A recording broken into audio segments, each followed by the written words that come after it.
Hello YouTube family, Radhe Radhe, Har Har Mahadev, नमः शिवाय, जय माता दी। आप लोगों के लिए बहुत ही प्यारा एक कजरी गीत लेकर आई हूँ। बहुत ही प्यारा कजरी गीत है, बहुत ही मनमोहक है। आप लोग सुनिएगा, एक बार जरूर सुनिएगा और वीडियो को फुल वॉच करके देखिएगा। अगर हमारा कजरी गीत पसंद आए तो लाइक करिएगा, सब्सक्राइब करिएगा और ज़्यादा से ज़्यादा शेयर करिएगा। एक छोटा सा कमेंट हमें जरूर दीजिएगा। गर्मी बहुत पड़ रही है।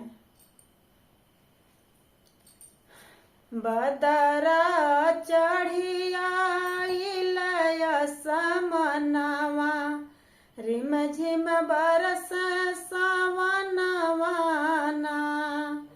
बदरा चढ़ी आइल समनवा, रिम झिम बरस सावनवा ना।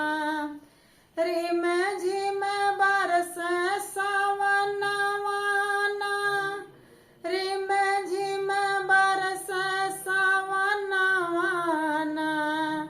बदरा चढ़ी आइल समनवा, रिम झिम बरस सावनवा ना।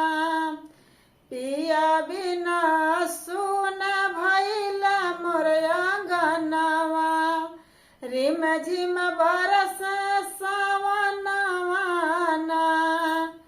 पिया बिना सुन भइल घर अंगनवा, रिम झिम बरस सावनवा ना। पिया बिना सुन भइल मोर मनवा, रिम झिम बरस सावनवा ना। पिया बिना सुन भइल मोर मनवा, रिम झिम बरस सावनवा ना।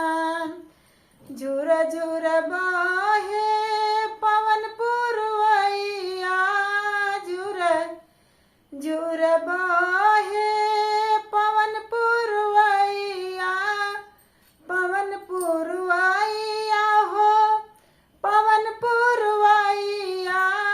झुर झुर बहे पवन पुरवैया, पवन पुरवैया हो पवन पुरवैया। सावन मास के चढ़ल समैया, खिल गए फुलवा अंगनवा ना। सावन मास के चढ़ल समैया, खिल गए फुलवा अंगनवा ना। हरियर लाग खेत खरिहनवा, रिम झिम बरस सावनवा ना। हरियर लाग खेत खरिहनवा, रिम झिम बरस सावनवा ना। रतिया बिजुली चम चम चमके, रतिया बिजुली चम चम चमके, चम चम चमके, चम चम चमके। तेज बारिश झमा झम बरस, बुति बुति जाला दिया नवाना। तेज बारिश झमा झम बरस, बुति बुति जाला दिया नवाना। गम के घरवा और आंगनवा, घेरी घेरी बरस बदरिया ना।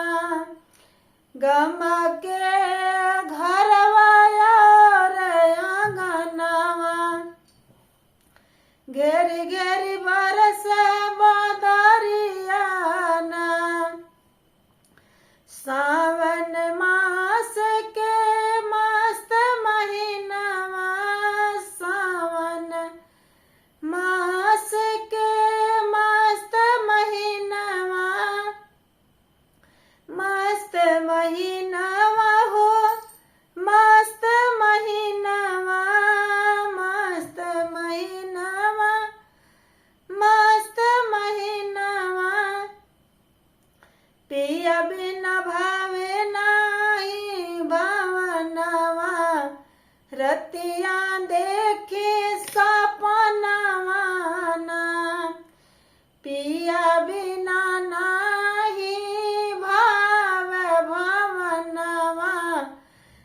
रतिया देखी सपनावाना बदरा चढ़ी आइला समनवा रिम झिम बरस सवनवाना बदरा चढ़ी आइला समनवा रिम झिम बरस सवनवाना